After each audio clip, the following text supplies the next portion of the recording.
noite a todos e todas. É uma satisfação muito grande estar aqui com vocês. E, como eu já tinha dito um pouquinho antes, né, esse é o nosso primeiro curso estadual, né? Então, é um aprendizado coletivo, né? Nós estamos aprendendo também a manejar mais esses instrumentos de comunicação virtual, né? Eu acho que isso vai estar presente em nossas vidas de forma mais permanente, mesmo depois da pandemia, né? E hoje a nossa aula, né, como vocês receberam, né, aí quando fizeram a inscrição, é sobre o tema da saúde, né? Saúde pública, gratuita, universal, né?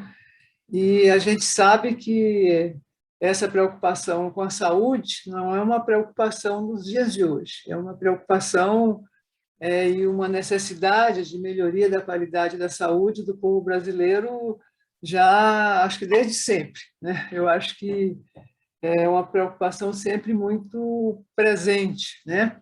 E na aula de hoje eu procurei dividi-la assim mais ou menos em três partes. Numa primeira parte eu vou falar um pouco de forma muito rápida, né, meio pontual, né, sobre o processo, como é que foi que a gente chegou até o SUS, né, até a Constituição de 88. Depois falar um pouco sobre a situação do SUS no estado de São Paulo e depois sobre a Política Nacional de Atenção Integral da Saúde da Mulher. Então, são mais ou menos essas três partes. Eu preparei um PowerPoint, que eu acho que isso ajuda, e depois, no final, eu posso encaminhar para todas vocês. Então, vocês não precisam se preocupar em fazer nenhum tipo de anotação, né? Eu posso encaminhar e também alguns textos para aquelas pessoas que quiserem ler um pouco mais e se aprofundar um pouco mais, porque numa aula de 1 hora, né, só dá mesmo para a gente fazer algumas manchetes. Eu vou aqui começar, então, a apresentação. Vamos ver se dá certo. Vocês estão vendo? Sim. Sim. Tá? Sim, Júlia. Perfeito. Tá perfeito. Certo. Então, vamos lá.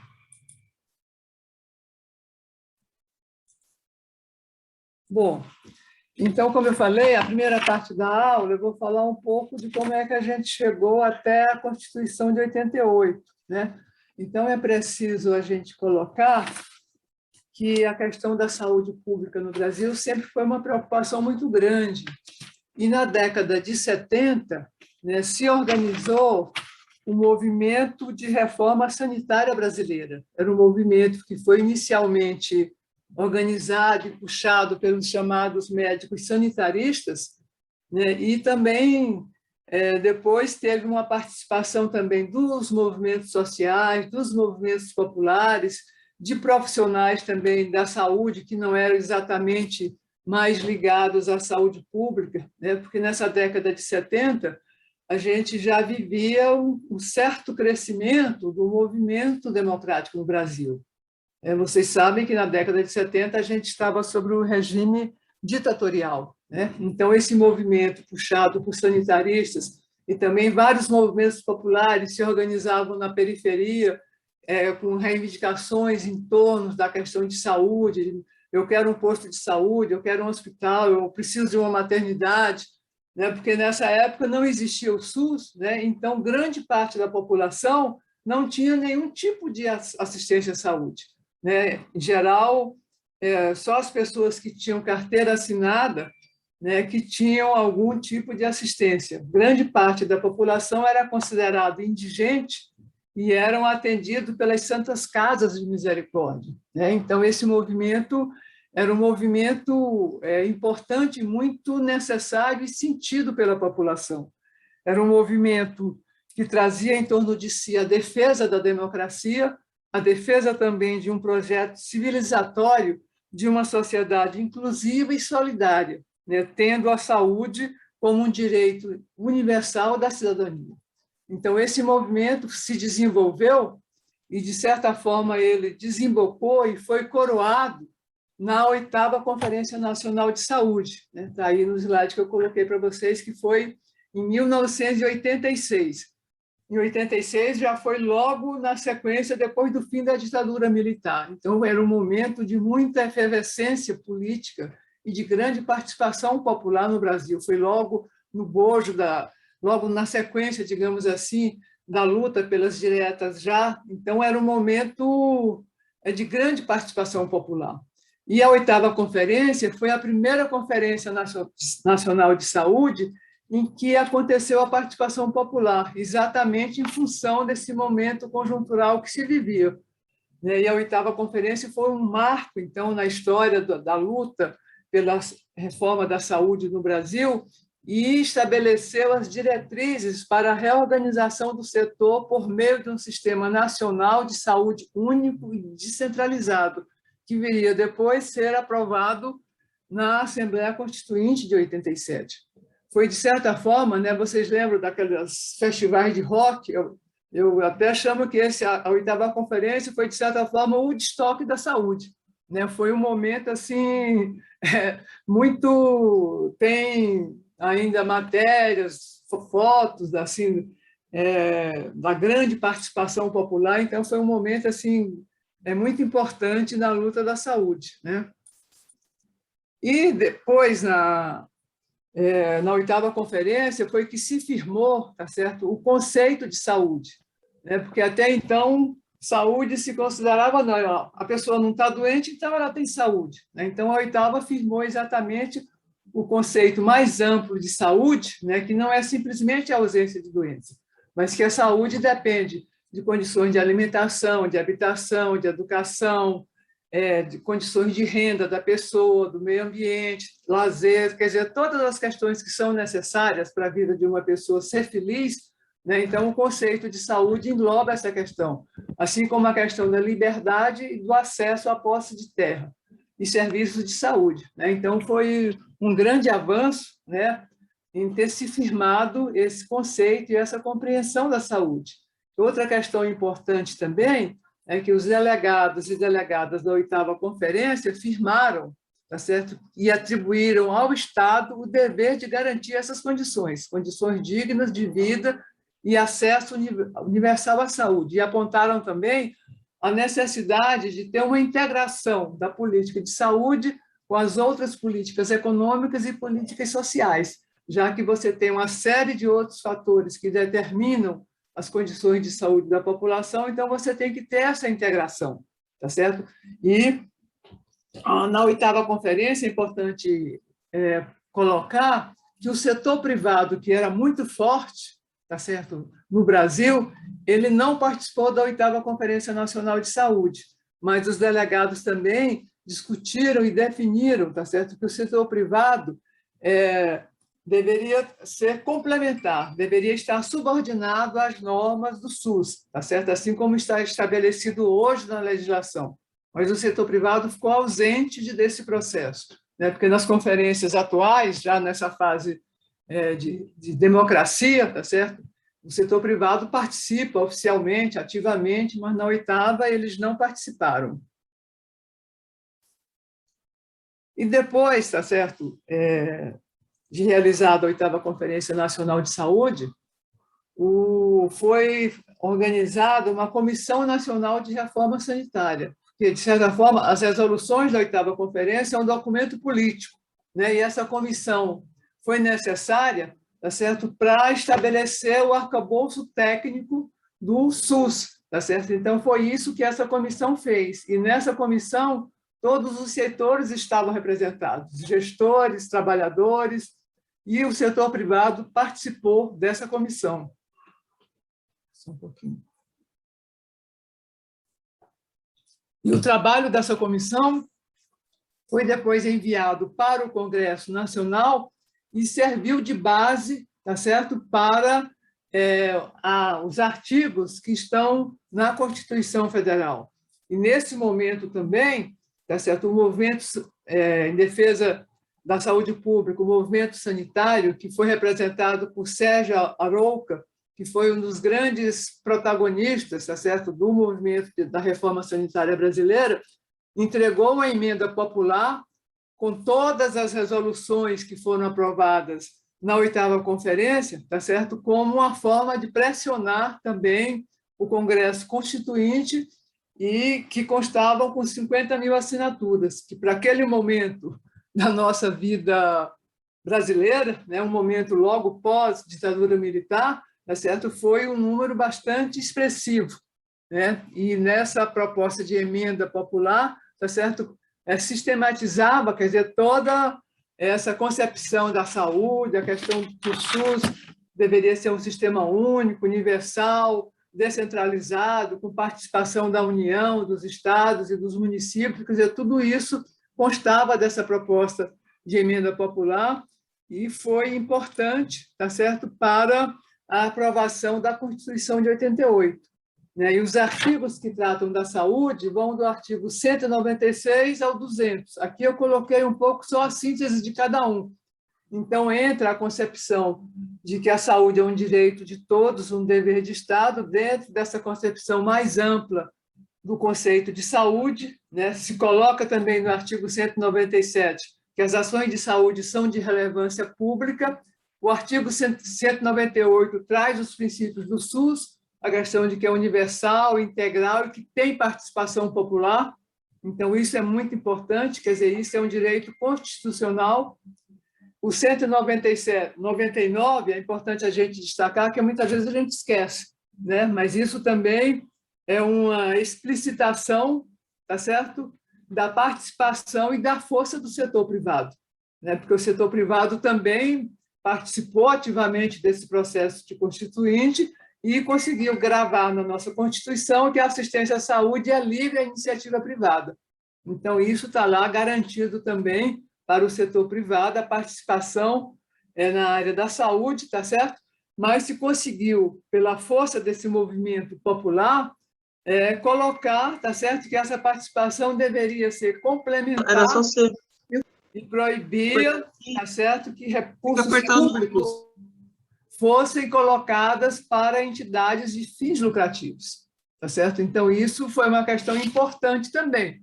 Mas é claro que as entidades privadas também deram o seu jeitinho, né? Então, hoje, qualquer hospital particular ele é também beneficente. O Einstein é beneficente, o Sírio-Libanês é beneficente, exatamente para eles fazem algumas atividades assim beneficentes, exatamente para conseguir receber recursos públicos, né? Mas isso, do ponto de vista da legislação, tá certo, está garantido que a participação do setor privado deve ser complementar, ele deve se submeter às normas, tá certo, do SUS, e entidades que puramente que tenham só fins lucrativos não podem receber verba pública.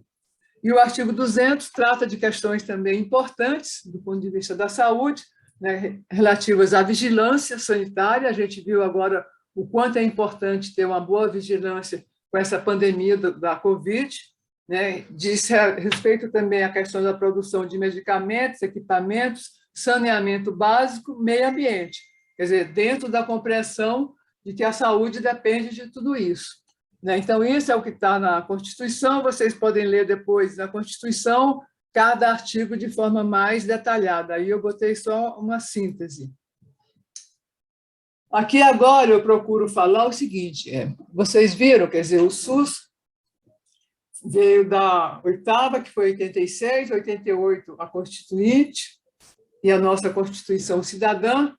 Na sequência, o primeiro presidente eleito foi o Collor de Mello, né?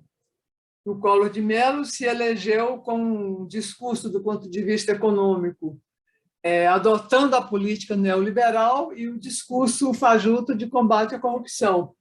Então, você tem o SUS, que é uma política inclusiva, tá certo? Uma política avançada do ponto de vista das necessidades da população. Logo no seu nascedouro, ele encontra governos, tá certo, que adotam a política neoliberal, que era uma política hegemônica do ponto de vista internacional, né? Então, o que prevalecia na grande maioria dos países era a política derivada do chamado Consenso de Washington, né? Então, evidentemente, tá certo, que esse cenário econômico e político do Brasil não era um cenário que favoreceu o processo de construção do SUS, né? Mas, mesmo assim, aqui eu procurei demonstrar que em todos esses governos, tá certo? Mesmo com dificuldades, o SUS foi caminhando, né? E foi se consolidando, tá certo? Então, no governo Collor, tá certo? Porque depois de aprovado na Constituição, para ele ser implantado, dependia, tá certo? Da criação da legislação, da Lei Orgânica da Saúde. Então, no governo Collor, foi aprovada a Lei Orgânica da Saúde, que é a Lei 8080. E dessa lei foi aprovada no Congresso, inclusive, a questão do financiamento e da participação popular. Mas o Collor vetou exatamente o quê? O item que tratava do financiamento da saúde e que tratava da participação popular nos conselhos e conferências. Essa questão da participação popular se conseguiu reverter rapidamente, né? Foi aprovada uma outra legislação garantindo a participação e criando os conselhos, e, diferente de outras áreas, que hoje a gente tem conselhos em todas as áreas, na área da saúde, o conselho tem poder deliberativo. Então, sobre certas questões, se o gestor municipal, estadual ou federal não cumprir determinados ritos que existem para o funcionamento do SUS, esse gestor pode ser penalizado, né? E grande parte dos recursos, tá certo, para vir da União para os estados, dos estados para os municípios, depende do cumprimento dessa questão do Conselho, né? Principalmente, o Conselho tem que aprovar o plano municipal, estadual ou nacional de saúde, né? E esse plano deve ser feito a cada 4 anos, tá certo? Então, o Conselho tem que aprovar a programação anual de saúde. Então, em cada ano, o gestor tem que apresentar o programa de saúde para aquele ano, o Conselho tem que aprovar, e, no final do ano, o gestor tem que apresentar o relatório anual de gestão, para falar daquilo que foi programado, o que é que foi cumprido, o que não foi e por que não foi. Então, esses passos aí têm que passar pelos conselhos de saúde, que têm que discutir, aprovar e deliberar, né? Então, isso é uma questão importante que diferencia o setor da saúde de outros setores que têm conselhos também. E no governo de Itamar Franco, tá certo? O problema da crise financeira continuava, tá certo? E, mesmo assim, no governo de Itamar, o que teve de importante foi a criação do Programa de Saúde da Família, que foi em 1994, que foi um programa muito importante, principalmente para reduzir taxas de mortalidade infantil, né? Então, o Programa de Saúde da Família tem uma importância muito grande com relação a isso. O Itamar, vocês lembram, ele sucedeu ao Collor, porque o Collor sofreu o impeachment, né? Ele sucedeu e, do ponto de vista da gestão dele, o que teve de importante foi essa criação do Programa de Saúde da Família, e também começou a avançar o processo de municipalização da saúde, porque o SUS, tá certo? Ele depende da articulação do município, do estado e da União. E em cada município, em cada cidade, a atenção básica tem que ser coordenada e comandada pelo município, né? Então, isso é o que se chamou o processo de municipalização da saúde, porque até então os municípios tinham pouca participação na questão da saúde. Então, no governo do Itamar, começou esse processo de municipalização. Depois a gente vem para 2 governos do Fernando Henrique, e nos governos do Fernando Henrique também teve questões importantes, né? O Fernando Henrique, lembrar também que no governo do Fernando Collor, ele teve do ponto de vista da saúde, ele colocou como ministro o Adib Jatene, que é um cardiologista que era muito respeitado, né? E um cara, de certa forma, não era muito ligado ao movimento sanitário, mas defendia a construção do SUS, né? Então, por isso que também teve certos avanços, né? Mesmo sendo o governo Collor. E no governo do Fernando Henrique, ele criou a CPMF, né? Quem é dessa época lembra que toda movimentação financeira você pagava uma taxa. Teria sido positivo se fosse um recurso a mais para vir para a saúde. Mas o que ele acabou com esse recurso da CPMF? Tirou outros recursos do Tesouro. Então, ele deu com uma mão e tirou com a outra. Então, o problema do financiamento continua existindo. né, foi aprovada uma legislação no governo do Fernando Henrique com relação ao financiamento da União, que era o seguinte: nós estamos agora no ano de 2021, então os recursos para a saúde dependem do que foi o PIB de 2020. Então, se em 2020 o PIB cresce, então em 2021 cresce um pouco o recurso da saúde.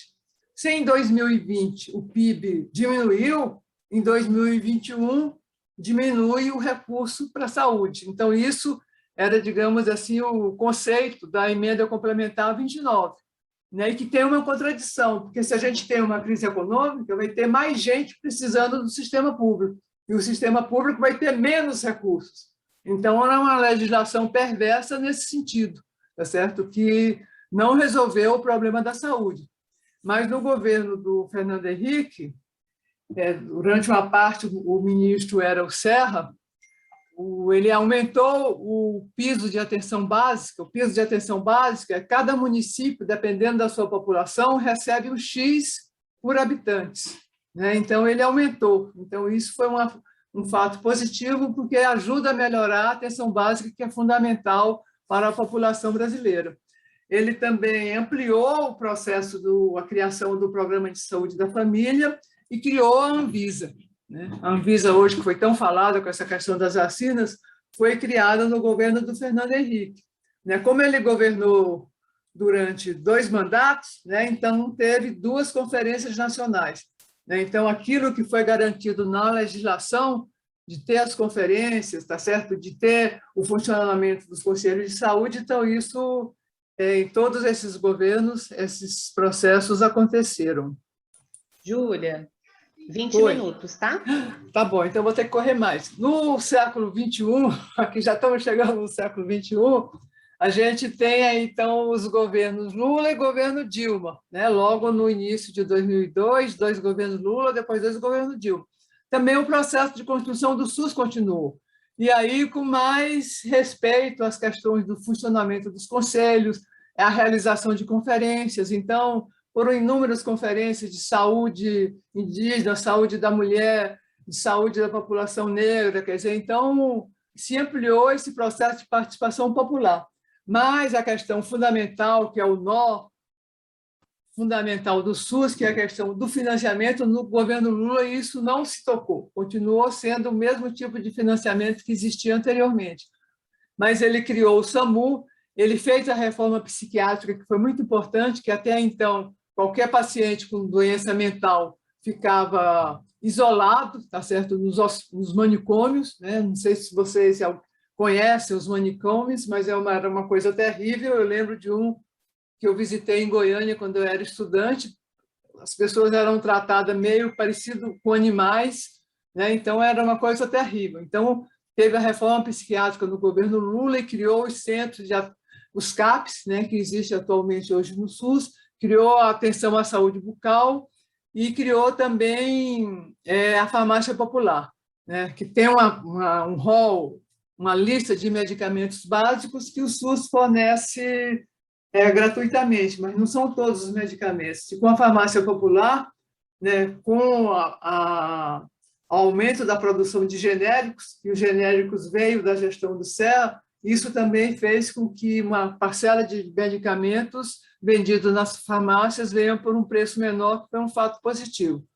E no governo Dilma também foi algumas legislações importantes. Vocês lembram lá atrás que no governo do Fernando Henrique foi aprovada a lei que definiu o financiamento do ponto de vista federal. No governo Dilma, foi aprovada a legislação, uma lei, a 142, que definiu o percentual mínimo dos municípios e do Estado para a saúde, que foi um avanço também, porque não existia uma legislação com relação a isso. Mas o que o movimento queria, do ponto de vista do financiamento a nível federal, não foi mexido também. Manteve a mesma regra do governo do Fernando Henrique. E aí, nessa época, inclusive, foi o Ronald, que é o nosso coordenador de saúde do PCdoB, foi uma das lideranças do movimento de saúde mais 10, que recolheu 2,5 milhões de assinaturas defendendo mais recursos federais para a saúde, mas isso não foi aprovado no Congresso Nacional.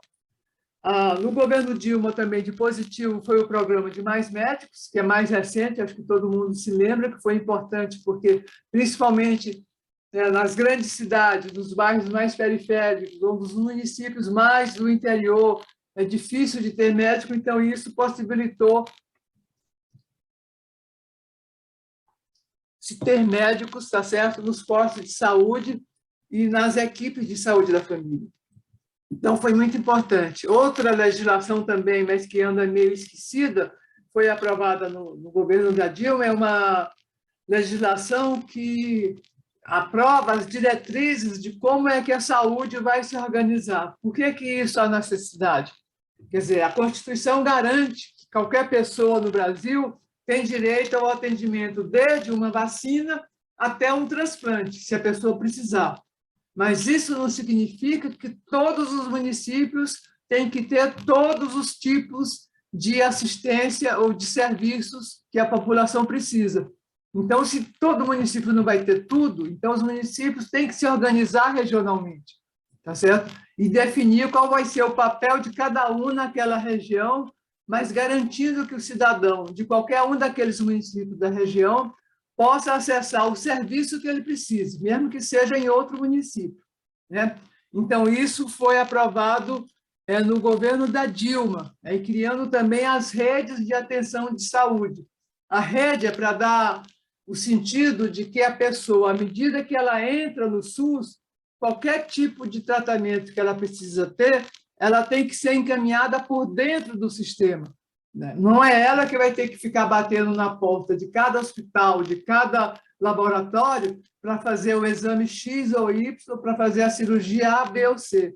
O sistema tem que acolher a pessoa, dar o atendimento que ela precisa, ou naquele local que ela deu entrada, ou ser encaminhada para o local que tem aquele tipo de serviço. Esse é o conceito, é o princípio do SUS. Claro que, na prática, não é bem assim, né? Não é bem assim. O gargalo fundamental é o financiamento insuficiente. Aqui eu procuro mostrar, só rapidamente, eu nem vou ler tudo, aí depois vocês podem ler, é o volume de serviços que o SUS faz todo ano. É um volume muito grande, mas ainda insuficiente, tá certo? Por quê? 7 entre cada 10 brasileiros dependem exclusivamente do SUS. O SUS tem todo tipo de serviço que a população precisa, mas só que não tem condição de atender a demanda que precisa do SUS, tá certo? Precisa ter uma ampliação maior dos serviços, tá certo? Para diminuir as filas nos atendimentos. E uma questão importante agora, durante a pandemia, isso ficou muito claro, eu acho, para a população. A referência, né, que o SUS já era, acho que era até uma referência mais internacionalmente do que nacionalmente, do ponto de vista da sua capacidade e da sua expertise em realizar campanhas de vacinação. Então, hoje, na pandemia, acho que isso ficou claro. Quer dizer, mesmo nas localidades mais remotas, tá certo? A vacina consegue chegar. Por exemplo, nas populações do Amazonas, que tem muitas populações que são ribeirinhas, tá certo? O acesso é só pelo rio, né? Tem unidades básicas de saúde que são dentro de barcos, tá certo? E que vão atender aquela população, fazendo o atendimento básico, fazendo a vacinação. Então, tudo que precisa o SUS tem, só que a quantidade de cada um desses tipos de serviços é insuficiente para atender a demanda da população. Outra questão aqui que eu procurei demonstrar nesse slide é mostrar aquilo que eu falei no início, que o financiamento é insuficiente. Então, o SUS foi muito espelhado no sistema público da Inglaterra, né, que é também um sistema universal e gratuito. Né? Tem toda essa questão de você ter atenção básica, de média complexidade, de alta complexidade. Então, foi muito espelhado nisso. Né? E aqui, tanto o Brasil quanto o Reino Unido anualmente, tá certo, destinam um pouco mais de 9% do seu produto interno bruto para a saúde. Então, o montante da Inglaterra e o montante do Brasil, em relação ao PIB de cada um desses países, é semelhante. Agora, qual que é a diferença? No Reino Unido, desses pouco mais de 9%, 7,6% é o gasto público e 2% é o gasto privado. E no Brasil isso se inverte, tá certo? O gasto público é 3,9% e o privado é 5,4%. Só que o público atende 70% da população e o privado atende 30%. Então, o privado tem o dobro de recursos para atender a metade da população. Então, com esse exemplo simples, fica fácil da gente imaginar, tá certo? Por que aqui no SUS tudo demora? Porque é muito mais gente do que aquele recurso que é destinado para o sistema público que é capaz de produzir em ações de saúde. Aqui são questões da gestão, eu vou passar rápido, só para mostrar que eu acho que se teve um êxito grande com o processo de descentralização. Hoje, todo município tem Conselho Municipal de Saúde, tem conferência, tem atenção básica, sabe como manejar as questões do SUS, tá certo? Agora, a gente tem um problema importante na gestão, que é a legislação que define o quanto cada município, o quanto o Estado pode gastar para pagar o funcionalismo público. E o que é que os gestores fizeram, tá certo, para conseguir ampliar os serviços de saúde? Então, repassando para o setor privado, principalmente as organizações sociais, tá certo, a gestão do SUS, porque aí esse dinheiro que ele repassa para a organização social não é contabilizado do ponto de vista do teto de gastos para o funcionalismo. Então, esse é um problema seríssimo. Eu não vou aqui bater mais, na discussão depois a gente pode falar um pouco mais sobre isso, tá certo? Mas esse é um problema atual e sem solução ainda. Aqui, agora, a gente entra no estado de São Paulo. Aqui é só para caracterizar um pouco o que é o estado de São Paulo. Então, o estado de São Paulo, do ponto de vista do território, é 3% do território nacional. Do ponto de vista da população, é 21%, e do ponto de vista do PIB, é 31%. Então, isso aí não precisa dizer, vocês sabem que é o estado mais rico economicamente do país. E isso se revela também quando a gente olha o IDH, que é o Índice de Desenvolvimento Humano. Quanto mais próximo de 1, melhor, tá certo? O do Brasil é 0,76, o de São Paulo é 0,81. Então, isso aí é uma coisa de se esperar, porque também é o estado economicamente mais rico. São Paulo tem mais de 600 municípios, mas desses mais de 600, 273 têm menos de 10 mil habitantes. Então, você tem uma diferenciação muito grande do tamanho e da capacidade que cada município vai ter para produzir os serviços de saúde que a população precisa. E 9 municípios, Capital, Guarulhos, Campinas, São Bernardo, Osasco, Santo André, São José dos Campos, Ribeirão Preto e Sorocaba, esses municípios representam 42% da população do estado de São Paulo. Então, você vê uma concentração populacional, quase a metade da população, em 9 dos 600 e mais de 40 municípios. Outra questão aí também, eu até desconfio um pouco desses dados, esse dado está no Plano Estadual de Saúde, são dados da Fundação SEAD de 2015, que mostram uma grande percentual de abastecimento de água, 96%, de esgoto para 91%, de coleta de lixo para 99%. Eu acho que depois a gente pode até pesquisar mais.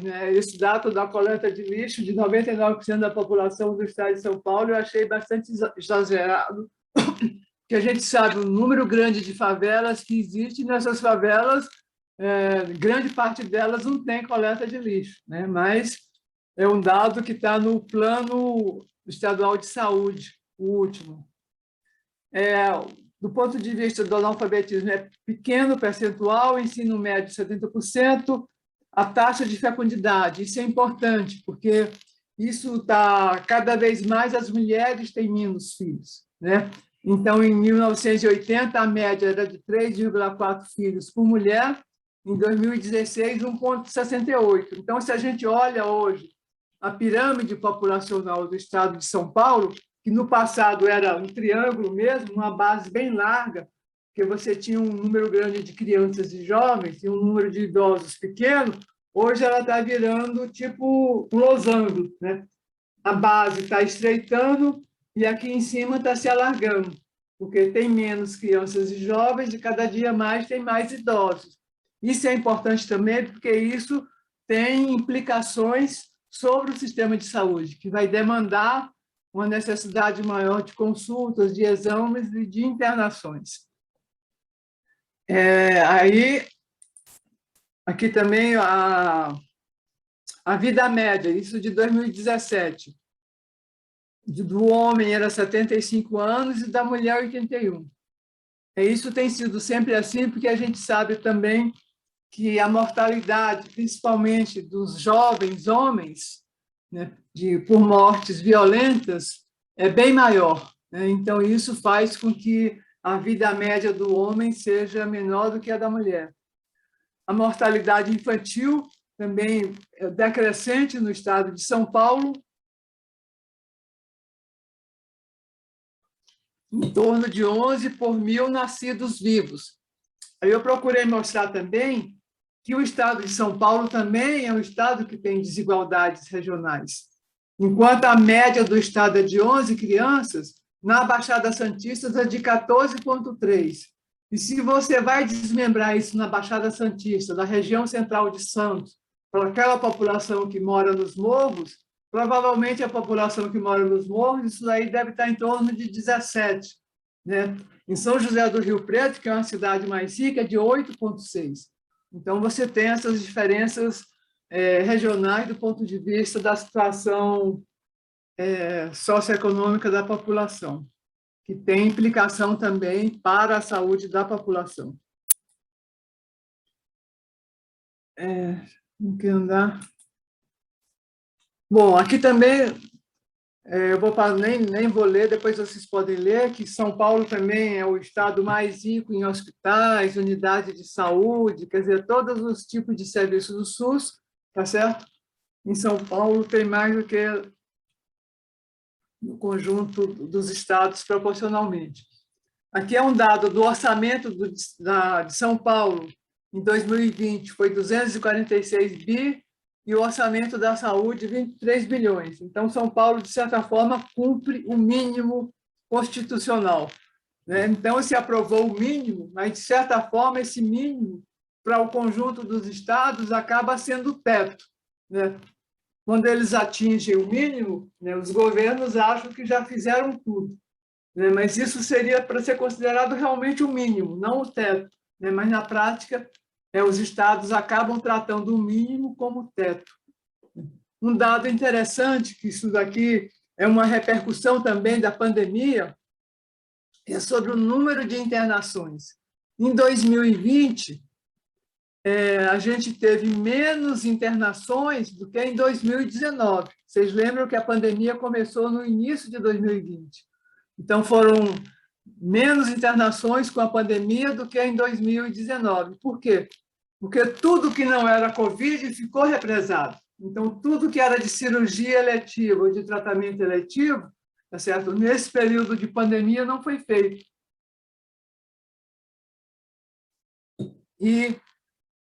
Então, esse é um aspecto, né, que explica essa diminuição de internações mesmo com a pandemia. O outro é que, com o uso da máscara, o que se observou os dados de saúde também? É que as doenças respiratórias, outras que não o Covid, né, porque a população estava usando máscara e estava estabelecido a questão do distanciamento social, então teve menos desses tipos de doenças nas pessoas também, outros tipos de pneumonia, outros tipos de infecções virais.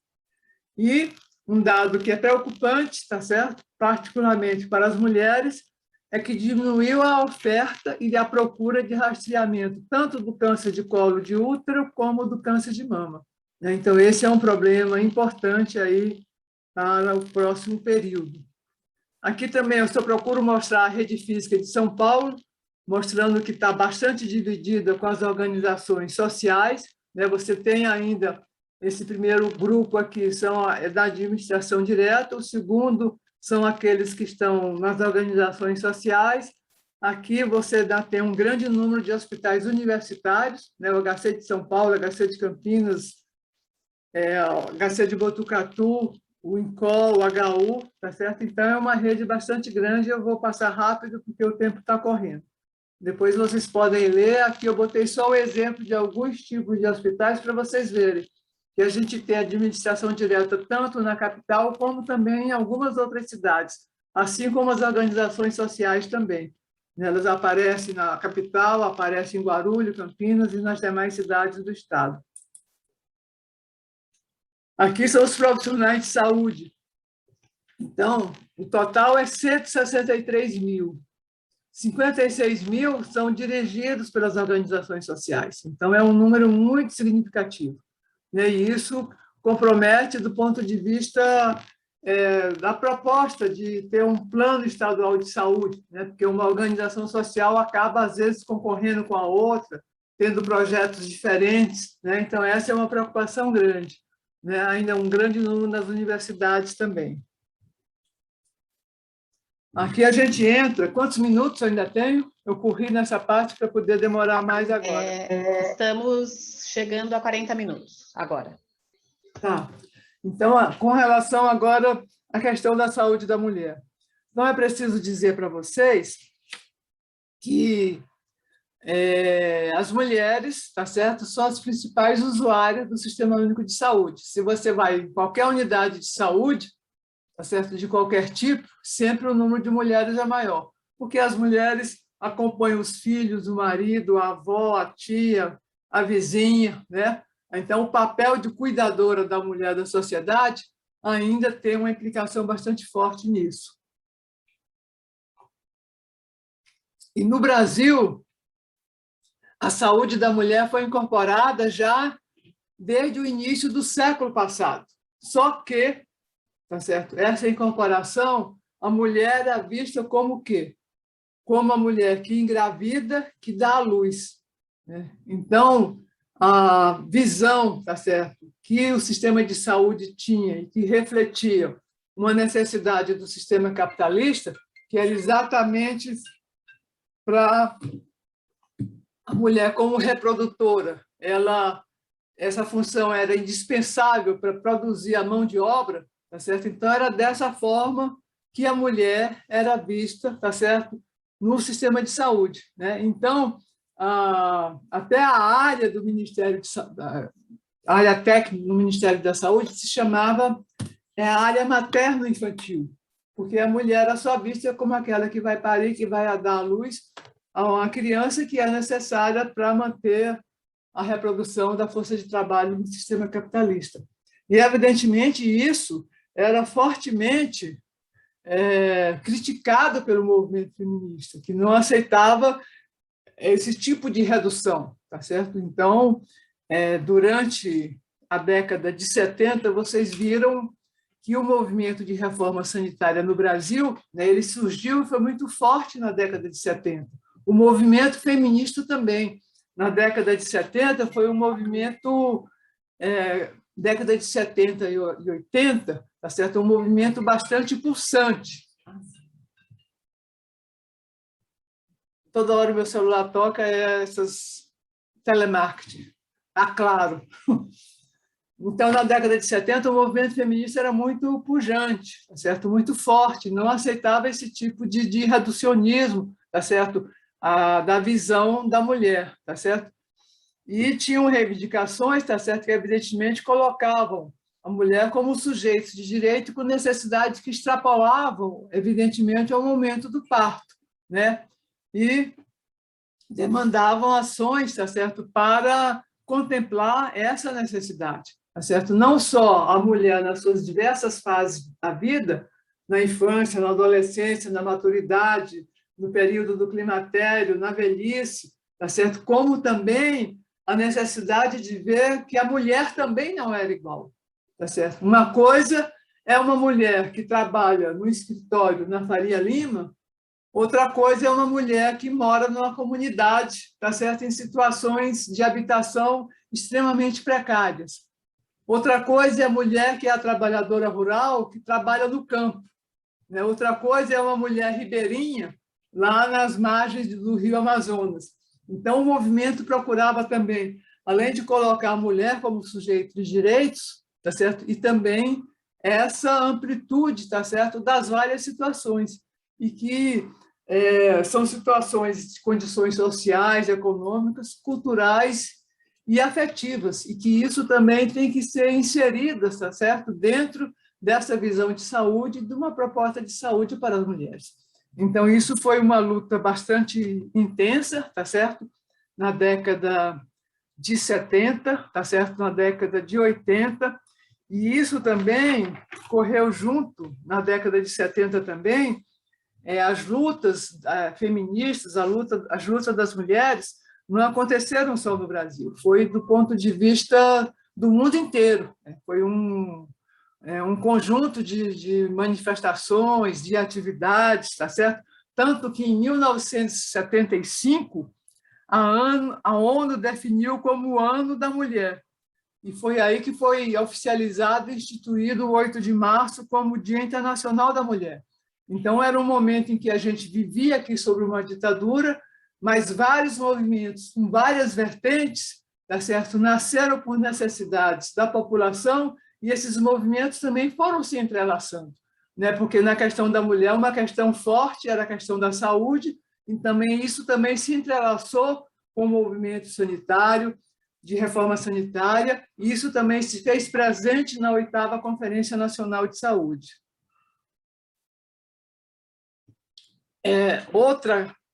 Uma das questões mais relevantes, certo? Também, que eu acho que aqui a gente precisa compreender bem, é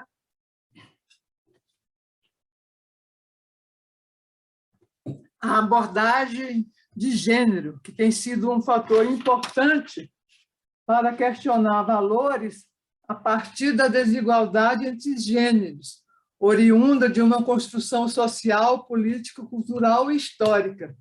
Os papéis femininos e masculinos são construídos historicamente. Então, isso é uma questão importante, não é uma determinação biológica, mas as diferenças biológicas são usadas para a construção das desigualdades. Então, nesse momento, na década de 70 e 80, essas abordagens, essas construções teóricas também foram sendo desenvolvidas, tá certo? E tiveram uma implicação e uma incidência muito forte também nessas reivindicações do movimento feminista. Então, a gente observou uma articulação entre a contribuição teórica da categoria de gênero, a mobilização social do movimento feminista por políticas públicas, a luta pela democratização do país foi decisiva no processo de elaboração da política. Então, essas coisas foram acontecendo e foram se entrelaçando e foram se condensando e dando mais força, tá certo? E mais potência para essas reivindicações. E, com isso, em 1984, tá certo? O Ministério da Saúde publica, aí nesse momento ainda era um programa de assistência integral à saúde da mulher, e aquela área técnica do Ministério, que era chamada área técnica materno-infantil, passa a ser chamada de área técnica da saúde da mulher, já como um desdobramento, tá certo, de toda essa movimentação que existia na sociedade. Então, se refletiu sobre a própria estrutura do Ministério da Saúde. Então, em 84, o Ministério publica o Programa de Assistência Integral à Saúde da Mulher, que inclui ações educativas, preventivas, tá certo? Então, deixa de olhar e considerar a mulher só no momento do parto, tá certo? Então, procura desenvolver uma série de iniciativas para garantir essa assistência integral. Ainda, evidentemente, tendo um peso importante a questão do pré-natal, da assistência ao parto, do puerpério, mas também já entrava questões ligadas ao climatério, planejamento familiar, as doenças sexualmente transmissíveis, ao câncer de mama e colo de útero e outras necessidades, a partir, evidentemente, do perfil populacional de cada comunidade, da realidade de cada município, né? E, evidentemente, tá certo, o processo de implantação não foi simples, né? Porque todos nós sabemos que a nossa sociedade ainda é bastante conservadora, né? Então, esse processo todo vem se dando, em alguns momentos avança mais, em outros tem recurso, tá certo? E muitas lideranças do movimento feminista, tá certo, ocuparam funções no próprio Ministério da Saúde e também em várias secretarias estaduais de saúde. Então, isso ajudou também na implementação e na construção dessas políticas, né? Aqui no estado de São Paulo, nós temos na coordenação da saúde da adolescente, tá certo? Eu não sei se vocês conhecem, é uma ginecologista, ela é portuguesa, foi do PCB, Albertina Duarte, né? Então, ela coordena essa área na Secretaria da Saúde aqui já há bastante tempo, né? Então, no Ministério da Saúde também teve várias lideranças desse movimento que ocuparam essas funções, aqui no estado de São Paulo, nas secretarias municipais, então isso contribuiu, né? Contribuiu para o desenvolvimento. Outra questão importante que eu quero colocar também é que, evidentemente, todo o processo político que acontecia no Brasil, que acontecia internacionalmente, tinha repercussão também nessa luta das mulheres em torno de melhorar o sistema de saúde, né? Na década de 90, né, que antecedeu um pouco essa Política Nacional de Assistência Integral à Saúde da Mulher, é chamada como a década das conferências, né? E o movimento feminista do Brasil também participava dessas atividades. A gente teve, em 92, se eu não me engano, 92, no Rio, a ECO 92, né, que teve a participação e as demandas também das mulheres com relação à questão do meio ambiente também se fez presente. Em 93, teve a Conferência Internacional de Direitos Humanos em Viena. Em 94, a Conferência Internacional sobre População e Desenvolvimento da ONU, no Cairo. Em 95, a Conferência Mundial sobre a Mulher em Beijing, na China. Então, todas essas conferências foram adensando e sedimentando, tá certo, a pauta do movimento feminista, né? E, evidentemente, que isso trazia repercussões positivas também para a luta aqui no Brasil, né? E isso, tanto do ponto de vista das questões de saúde, como também questões relativas à participação das mulheres nos espaços de poder e decisão. E isso, evidentemente, essa movimentação internacional contribuiu para a luta aqui no Brasil. Então, quando, em 2002, foi 2002, eu acho, o primeiro governo Lula, né? Foi 2002, é isso que eu já tinha falado lá atrás, que teve uma amplitude maior para a participação dos vários movimentos sociais. E, no caso da luta das mulheres, houve esse avanço de transformar aquilo que era um programa de 84, né? Inclusive, em 84, o Programa de Atenção Integral à Saúde da Mulher foi antes da Constituinte de 88. Né? Com o governo Lula, tá certo? Se avançou para transformar o programa numa política. E o espaço de discussão e de deliberação foi a Comissão Intersetorial de Saúde da Mulher do Conselho Nacional de Saúde, que é uma comissão que, historicamente, ela é coordenada por lideranças do movimento feminista. Atualmente, a Vanja, que é da UBM, que coordena, que foi o espaço onde foi discutido e foi produzido a proposta de Política Nacional de Assistência Integral à Saúde da Mulher, né, que foi um grande avanço. Eu vou passar mais rápido aqui, depois a gente pode debater mais sobre isso, e que foi publicada no ano de 2004, né, com o apoio do movimento feminista e participação também do Conselho Nacional de Direitos da Mulher. Então, foi um avanço significativo, porque deixou de ser um programa só para ser uma política, tá certo? Mais articulada e mais duradoura também. E a trajetória, evidentemente, da política nacional se mistura e se fortalece também o próprio processo de construção do SUS, né? E bebe também, e se interrelaciona também com esse processo de luta do movimento de reforma sanitária brasileira, né? E a agenda do movimento feminista expressou-se também como exemplo pioneiro da inscrição do marco teórico referencial.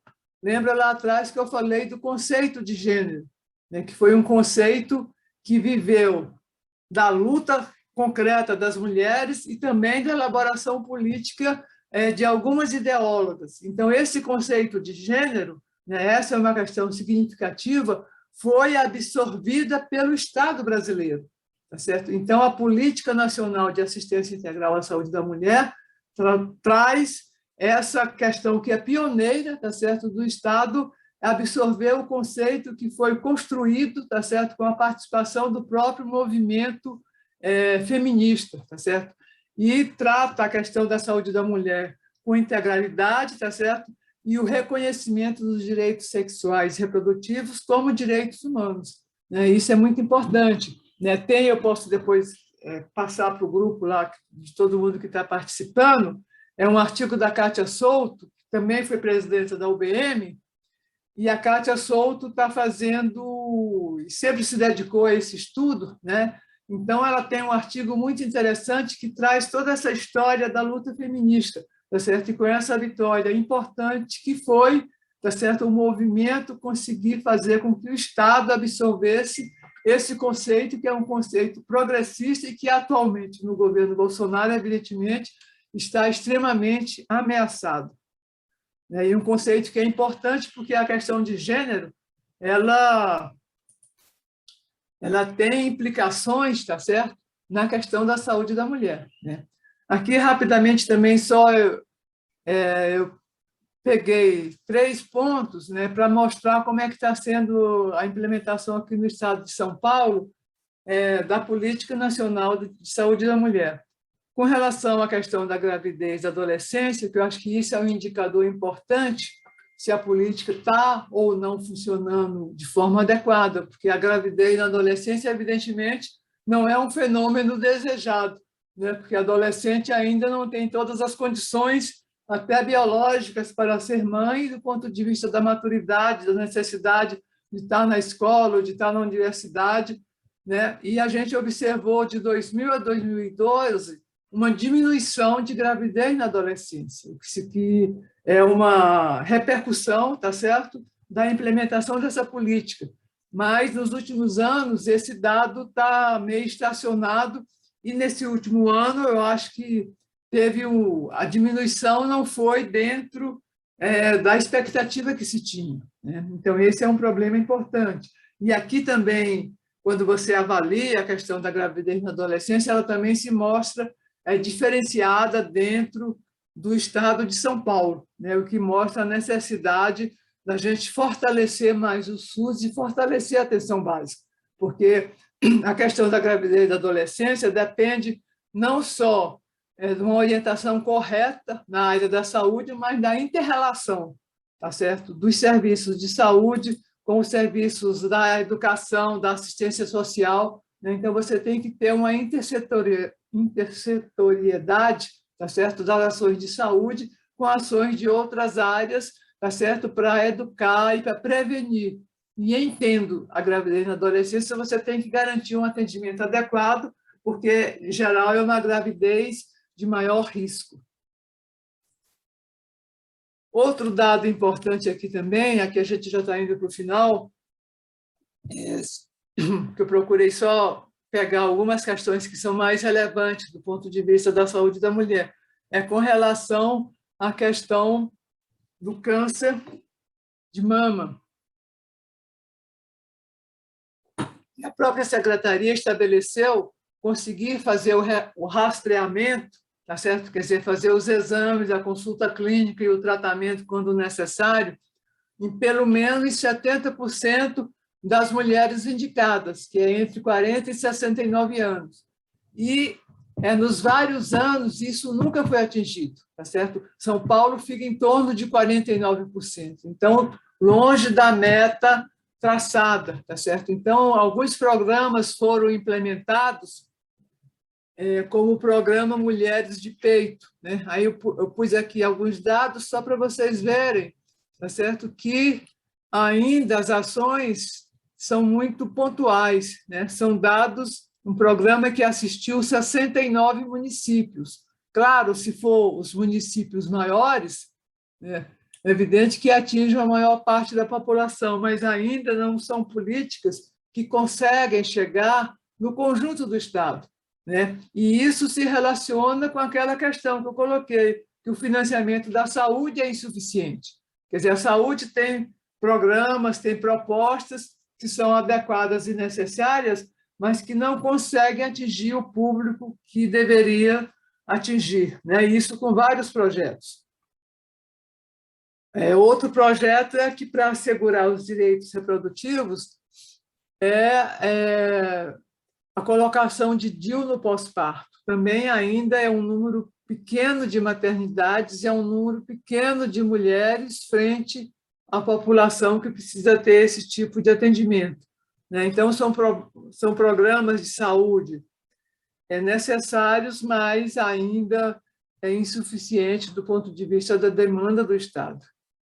Isso demanda um financiamento mais adequado, melhoria na gestão e prioridade também para essas ações. Aqui é importante também, quando a gente colocou a questão, que a questão de gênero tem que ser considerada também um determinante social na saúde das mulheres. Então, aqui é só para mostrar, do ponto de vista de notificações, essas notificações são feitas nos serviços de saúde aqui do Estado de São Paulo. Então, quando a gente olha as notificações de homens e da mulher nos vários tipos de violência, por exemplo, na violência física, do homem foram 20 mil notificações, da mulher 39 mil, quase o dobro, né? Então, você observa ainda que as questões de violência que a mulher sofre ainda é uma preocupação, ainda é um fenômeno extremamente grave, e a gente sabe, grande parte dessa violência se dá no ambiente familiar, né? É o marido, é o namorado, é o pai, é o irmão, tá certo? É o tio, né? Não são feitas por estranhos, né? Então, essa é uma questão importante e relevante, tá certo? Que o nosso movimento de mulheres tem que continuar denunciando e exigindo do Estado as medidas necessárias também, porque a gente sabe que isso precisa de toda uma rede de atendimento das mulheres que sofrem a situação de violência, tá certo? Para que isso seja diminuído, né? Então, não basta só você ter um atendimento de saúde adequado, exige toda uma rede necessária de assistência social, de promover a autonomia econômica das mulheres, tá certo? Que isso ainda, claro que a gente avançou, tá certo? Existe já medidas e políticas com relação a isso, mas aquilo que eu coloquei, tudo que existe não atende à demanda da população, né? O que faz a gente refletir com relação àquela proposta que foi aprovada no governo Temer, a lei de Júlia, teto... só para avisar, 60 minutos, tá? Estou terminando. A lei de teto de gastos, tá certo? Que isso vai reprimir o investimento na área social por 20 anos, essa é uma legislação que, depois do Fora Bolsonaro, nós temos que derrubar, né? Porque isso acaba com todas as políticas públicas, isso empareda, impede uma ampliação dos serviços públicos que são necessários para a população, não só os serviços de saúde. Por último, aqui os efeitos da pandemia. Eu vou passar correndo aqui, isso foi bastante divulgado, tá certo? O número de gestantes com Covid, tá certo? Então, São Paulo tinha uma meta de 2020 de ter 46 mil por 100 mil nascidos, 46 mil não, 46 mortes de mães por 100 mil nascidos vivos. Essa era a meta de São Paulo. Nos países desenvolvidos, esse número é de 10 por 100 mil. Então, onde nos países desenvolvidos morrem 100 mulheres por 100 mil nascidos vivos, a nossa meta em São Paulo era 46. E o resultado de 2020 foi mais de 55 mulheres por 100 mil. E isso se deu em função da pandemia de Covid.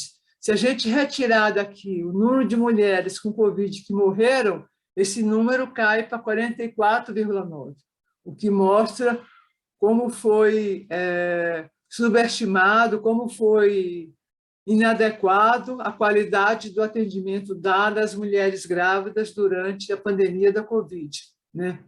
Diminuiu também o acesso das mulheres, isso eu já falei do câncer de mama, do câncer de útero.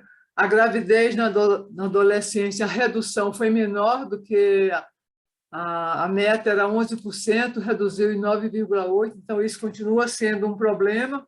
A mortalidade infantil alcançou a meta, tá certo? Agora, esse número também mascara as diferenças regionais.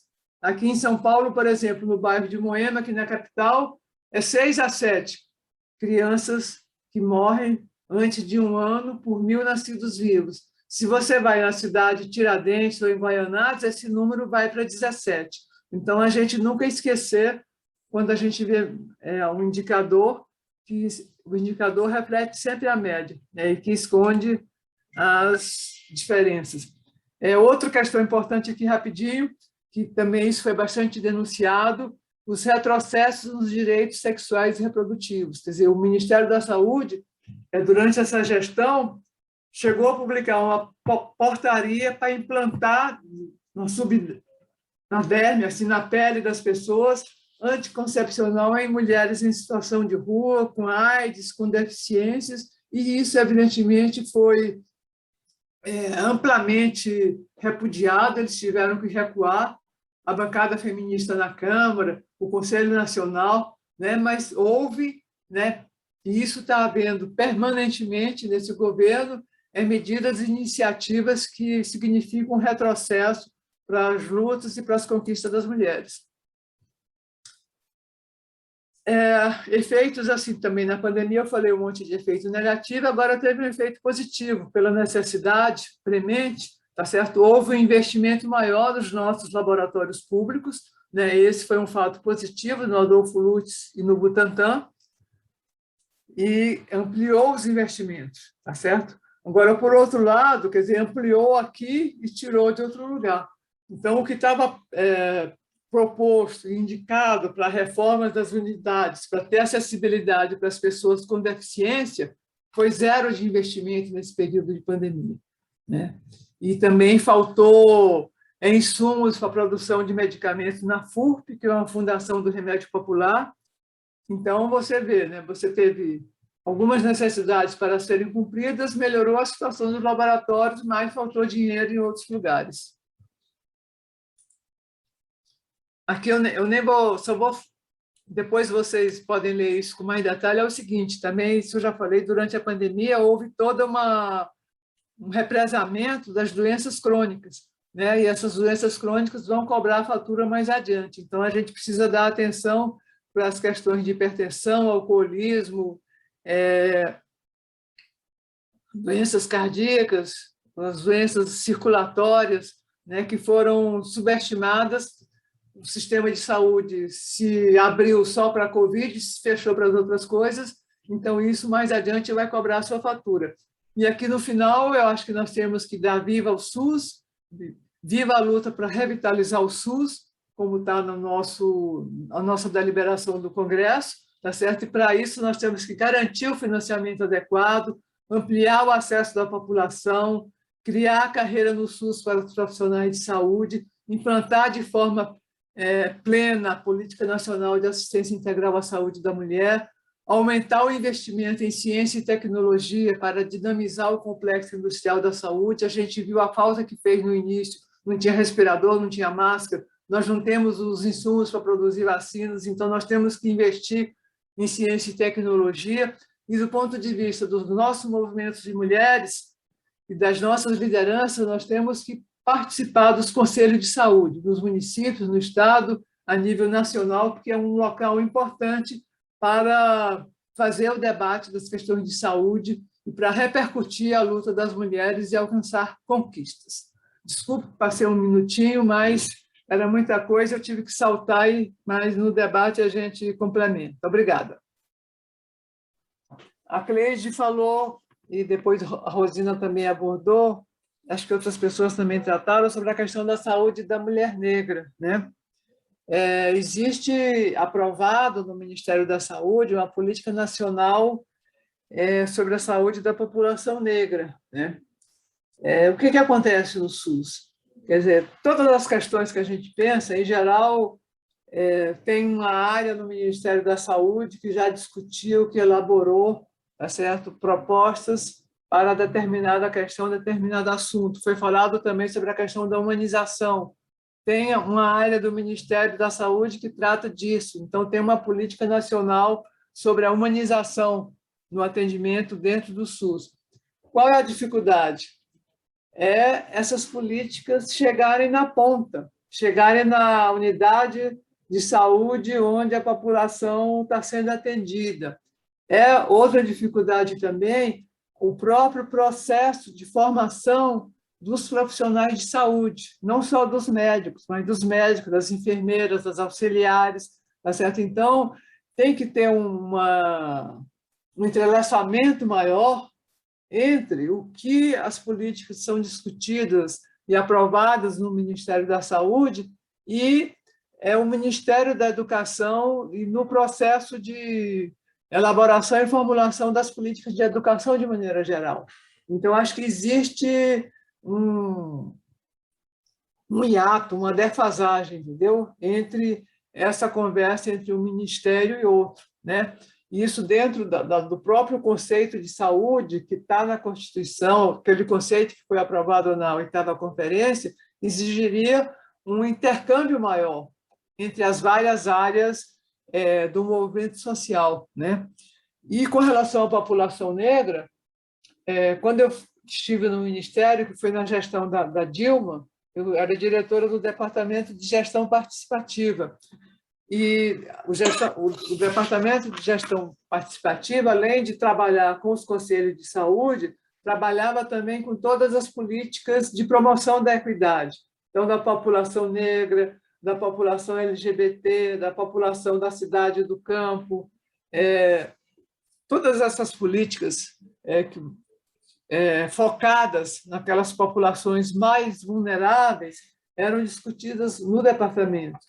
E nesse período, quer dizer, 10 anos atrás, nós elaboramos e aprovamos na comissão tripartite, que é a comissão que reúne os secretários municipais, estaduais e o Ministério, o 2º plano operativo de saúde da população negra, que tinha como foco central a criação nos estados das áreas técnicas responsáveis pela implementação de saúde da população negra, né? Que era a ideia todo estado, toda cidade, as capitais pelo menos e as cidades maiores terem essa área técnica. Mas de lá para cá, tá certo? Particularmente desde o governo Temer, tá certo? Esses processos não existe, digamos assim, um processo de indução política do Ministério para os estados sobre essas políticas, né? Particularmente porque a natureza desses governos não tem essa preocupação, né? Então, essa semana ainda eu participei, até estava trabalhando, mas fiquei ouvindo está tendo um seminário, aliás, um seminário da Secretaria de Saúde estadual sobre a implementação da política integral de saúde da mulher, né? E a representante da área de saúde colocou o quê? A cobrança de que ainda até hoje, e nessa época também era uma discussão que a gente tinha e que a gente priorizava, de inserir na ficha de atendimento das pessoas o quesito raça-cor, para você poder depois elaborar, ter estudos, tá certo? Sobre a saúde da população negra e de outros segmentos da sociedade. Então, ainda hoje, o que a responsável da Secretaria de Saúde colocava? Que tem um item que é colocado ignorado. Então, ela defendia o quê? De tirar esse item, né?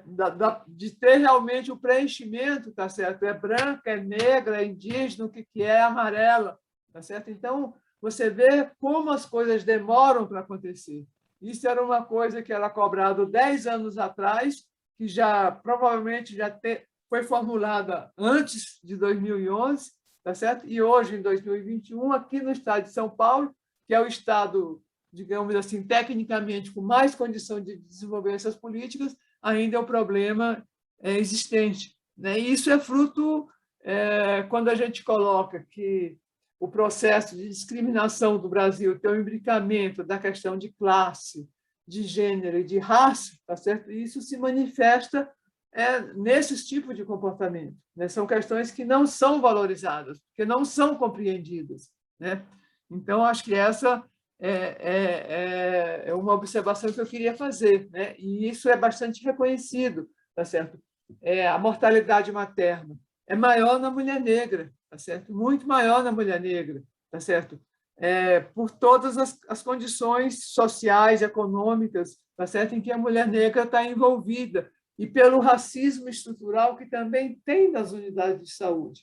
Então, o acolhimento da mulher negra sofre consequências, tá certo, dessa questão. O atendimento obstétrico também, a violência obstétrica também é reconhecida maior na mulher negra. Tem estudos que mostram, até do ponto de vista da analgesia, tá certo? É menor na mulher negra do que na mulher não negra. Então, você vê que, do ponto de vista da construção e da desconstrução dessas discriminações da sociedade, é todo um processo que exige uma incidência muito grande, tá certo, no trabalho de educação da criança desde pequena, né, na escola, tá certo? Então, são questões que, nesse governo, são subestimadas, assim, não só subestimadas, são abolidas, né?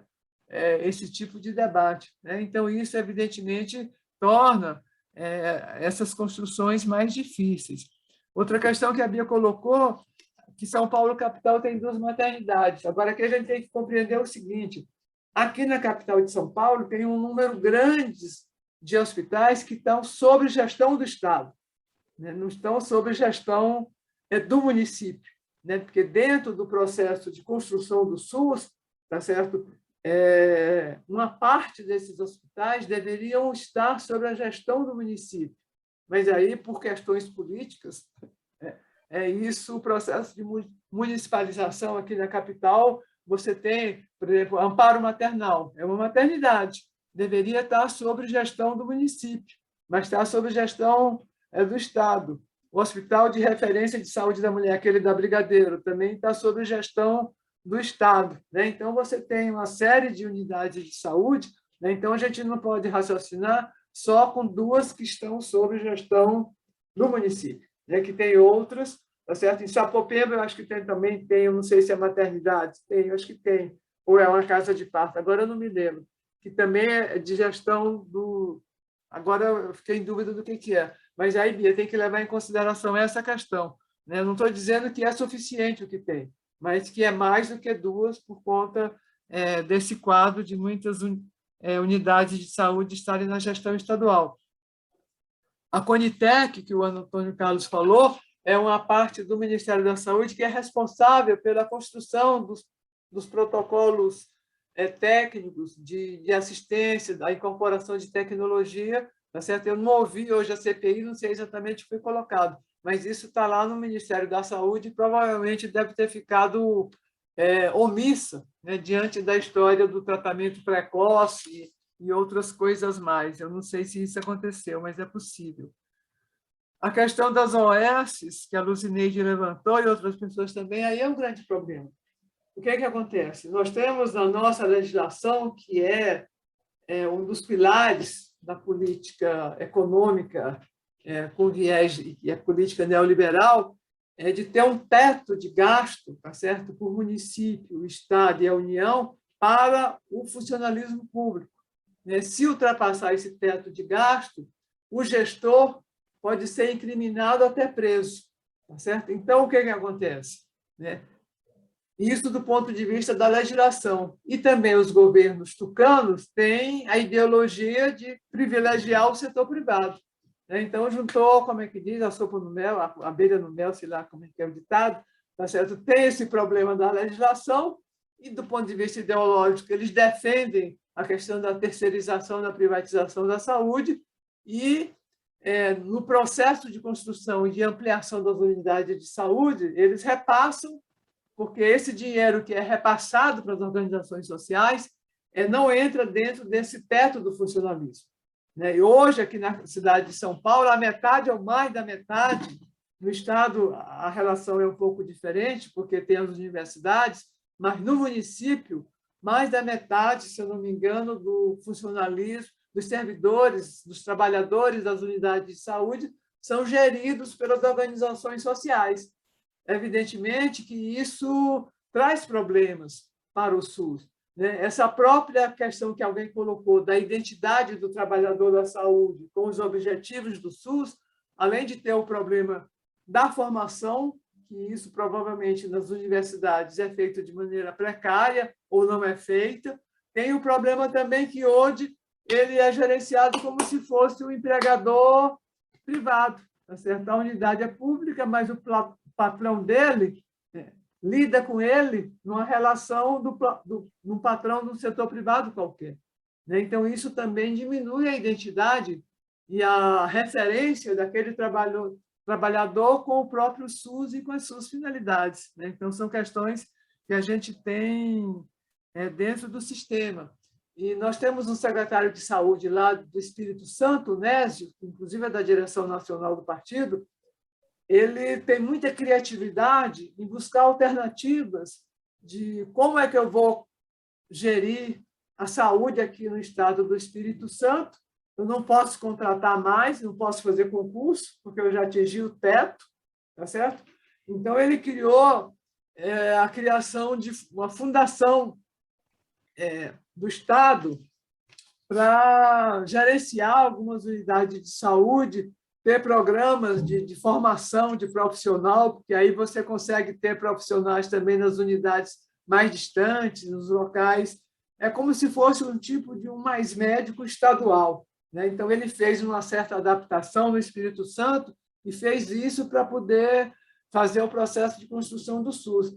Então, nós temos que ter esse tipo de criatividade e, ao mesmo tempo, lutar para ter uma política econômica diferente, para restabelecer o papel que o Estado tem que ter diante de uma política de saúde, porque isso tudo está vinculado à visão do Estado mínimo, que o setor privado é que vai resolver os problemas da sociedade.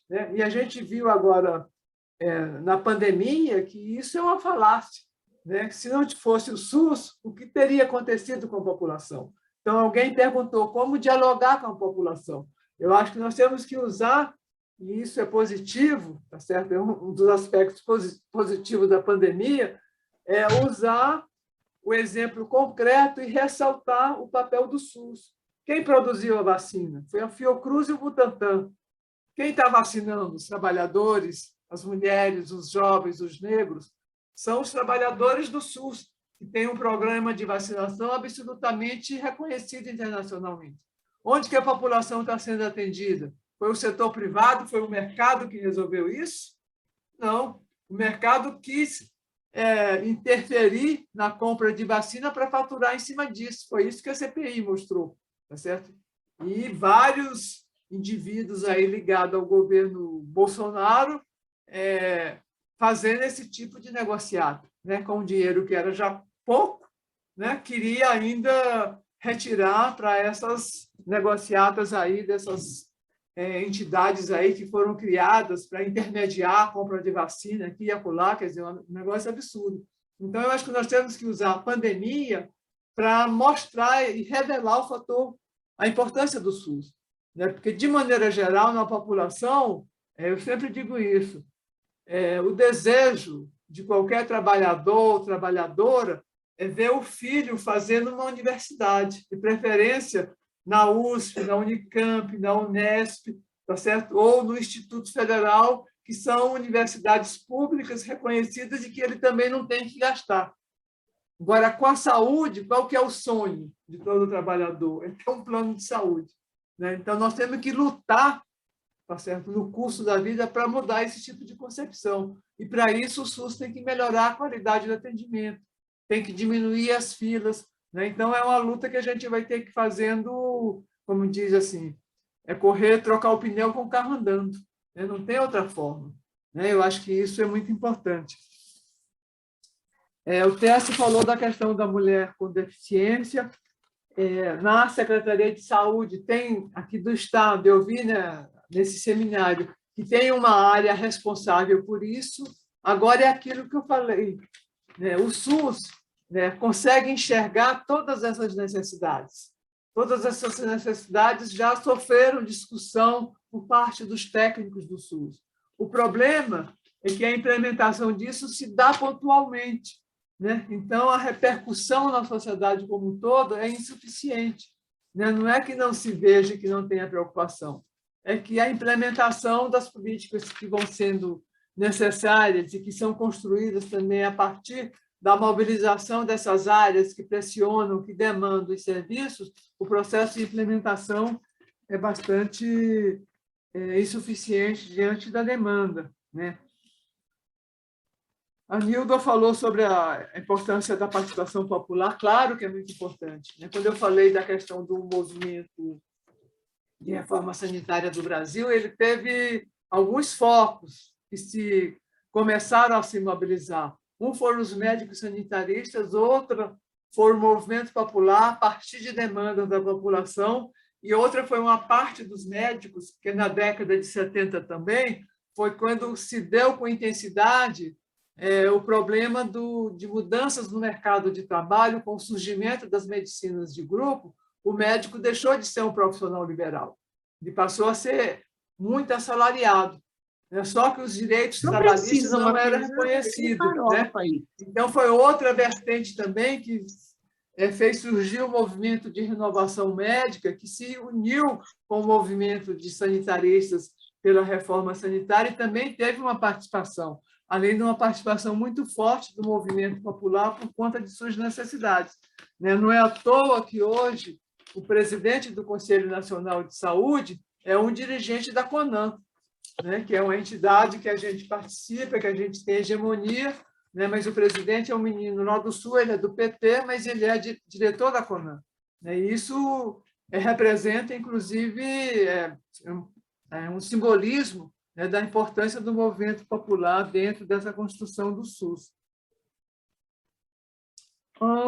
A Sula falou da questão das OS, eu já coloquei um pouco as dificuldades, né? Isso, nós não temos uma receita pronta para isso, né? Isso exige mudanças políticas mais profundas, né, do ponto de vista da estrutura e da construção do poder aqui no estado de São Paulo, né? Nós estamos governados pelos tucanos desde sempre, né? Então, na próxima eleição, se abre uma janela de oportunidade para ter alguma alternância nessas forças políticas. Outros estados tiveram, aqui em São Paulo, não, né? E a questão das OS é muito... Não são só eles, né? Porque também nós tivemos aqui na prefeitura o governo Haddad, mas não conseguiu mexer nisso. Por quê? Porque tem essa lei de responsabilidade fiscal, né? Agora, a gente pode ter construções alternativas às OS e que não seja administração direta, né, como a questão das fundações, que eu acho que pode ser uma alternativa melhor. A Gisélia falou dos avanços do governo Dilma, Conferência da Mulher, é verdade, falou sobre a questão da anemia falciforme. No Ministério da Saúde também, que atinge mais a população negra, tem uma área técnica do Ministério que é específica para tratar da questão da anemia falciforme. Tem todo um protocolo, né, que orienta o cuidado das pessoas que têm anemia falciforme, né? A questão de laqueaduras. Agora eu não me lembro exatamente a questão, mas eu coloquei, não sei se vocês se lembram, mas eu passei muito rapidamente. Aqui no estado de São Paulo tem uma política que vem no sentido de assegurar os direitos reprodutivos e para prevenir gravidez de risco, prevenir gravidez indesejada também, que é a inserção do DIU logo no pós-parto ou pós-aborto, né? Então, tem esse programa aqui na Secretaria de Saúde Estadual. Só que, em 2018, tinham aderido ao projeto 29 maternidades. Em 2019, passou para 45. Então, aquilo que eu coloquei, existem os programas, existe a política, mas ela sempre é insuficiente perante as necessidades da população, né? Então, só para a gente saber que tem isso aqui na Secretaria de Saúde, que é uma forma também de aproveitar aquele momento, ou do parto, tá certo? Que pode ser um adolescente, ou pode ser uma mulher que engravidou, mas não quer ter mais filhos, né? Para a colocação do DIU, né? Que é um mecanismo fácil e que evita a gravidez, né? Célia, a Rosina falou a construção do SUS versus vários governos, aquilo que eu coloquei. O SUS nasceu em 88, no bojo do crescimento do movimento democrático, e logo no seu nascimento encontrou os governos que implementaram a política neoliberal. Então, ele vem sendo construído contra a corrente, como se a gente estivesse nadando no rio, o rio está descendo e a gente está nadando contra a corrente. Um pouco esse o processo de construção do SUS, né? E enquanto a gente não alterar, né, a gente teve um hiato pequeno, né, mas também não teve mudanças profundas, de maior monta, tá certo? E do ponto de vista da política econômica, nos governos Lula e Dilma, não teve alterações mais significativas, então o problema do subfinanciamento do SUS permaneceu, né, com pequenas melhorias, mas no fundamental permaneceu.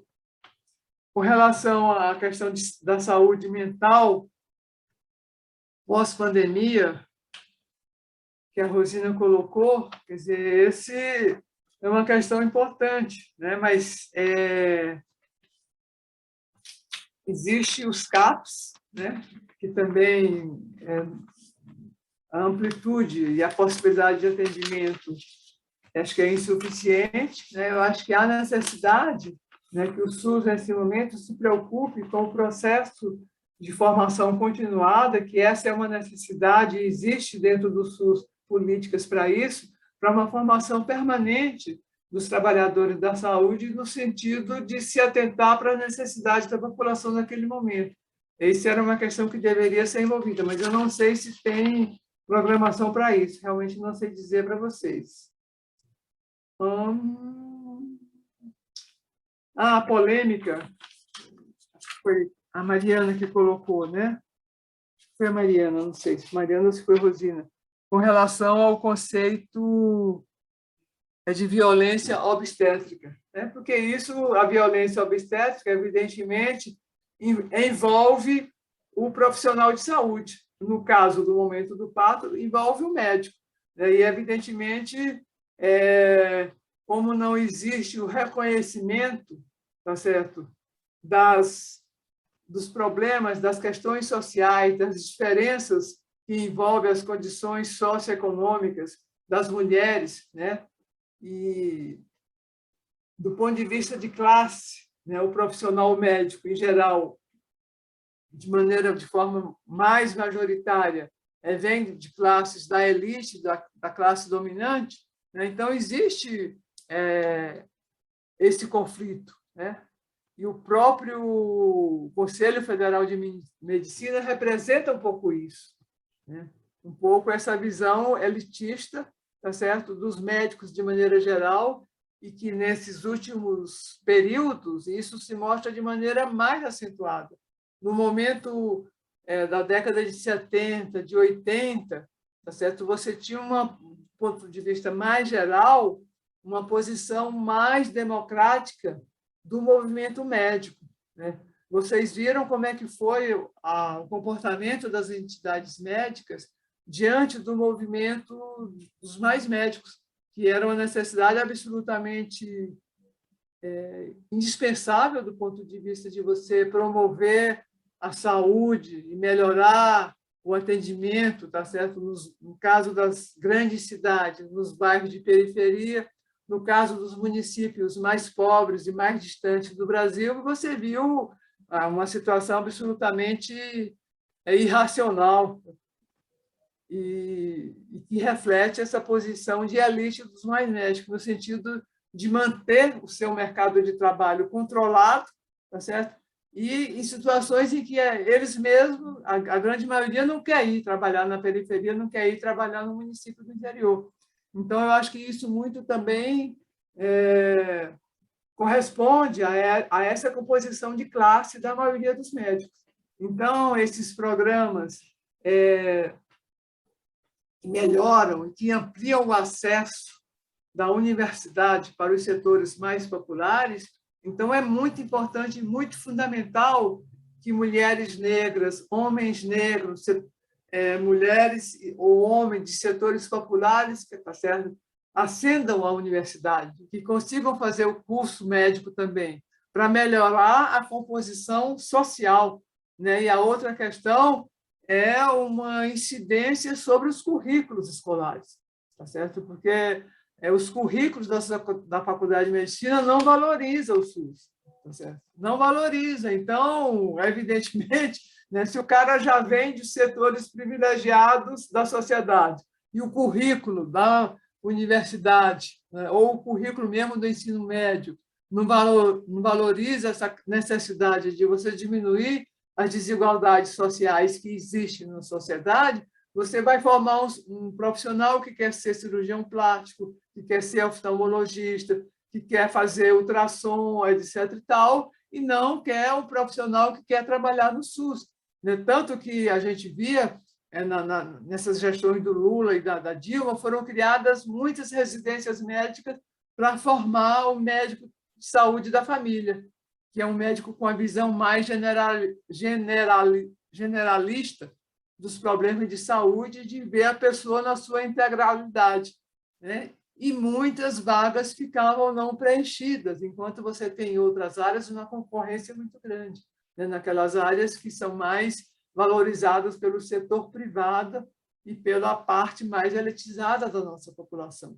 Então, isso exige mudanças mais de fundo, tá certo? Mais de fundo do ponto de vista dos currículos das universidades e mesmo do ensino médio, tá certo? E um debate mais profundo na sociedade, né? Do ponto de vista dessa necessidade que você não vai ter um país desenvolvido, tá certo? Enquanto persistir essas diferenças, essas desigualdades sociais tão grandes, tá certo? Onde há essa opressão e esse entrelaçamento das questões de classe, gênero e raça prevalecerem na nossa sociedade. Então, existe toda uma mudança cultural que demora muito mais tempo, né, para a gente alcançar e para a gente conseguir. Daí a necessidade e a importância da existência do PCdoB, né, que quer intervir, tá certo, nessas questões, tá certo, e construir uma sociedade mais igualitária, né, e sem essa situação. Com relação à saúde indígena, a última questão, acho que eu já estou passando muito do tempo, existe a saúde indígena não é tratada exatamente dentro do SUS. Tem uma secretaria especial, que é, como é que chama?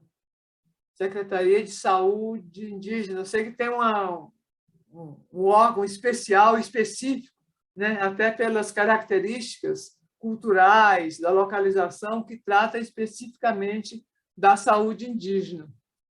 Como é que chama o nome? Alguém se lembra o nome? Agora eu esqueci. Tem a FUNAI, né, que é a Fundação Nacional da Saúde Indígena, se não me engano. FUNASA, Fundação Nacional da... Não, eu esqueci o nome, mas tem um órgão específico que trata da saúde indígena, tá certo? Dentro do Ministério da Saúde existe uma secretaria específica, né? Então, a saúde indígena é tratada a partir do Ministério da Saúde de forma vertical para o conjunto do território nacional, né? Então, existe toda uma organização, tá certo, sobre a saúde indígena, né? Acho que é isso, gente. Eu não sei se faltou alguma questão. Eu fui falando e depois uma coisa puxava a outra, eu não sei se eu pulei alguma questão. Júlia, é a CESAI, Secretaria Especial de Saúde Indígena. Dentro do Ministério, mas ela é toda verticalizada a partir do Ministério para todos os estados onde você tem a população indígena. né? Porque existe toda uma questão cultural, né? Eu acho que agora também existe um estímulo para a formação de profissionais de saúde indígena, mesmo que sejam indígenas, porque tem mais conhecimento e vão ter um acolhimento melhor, né, da população indígena.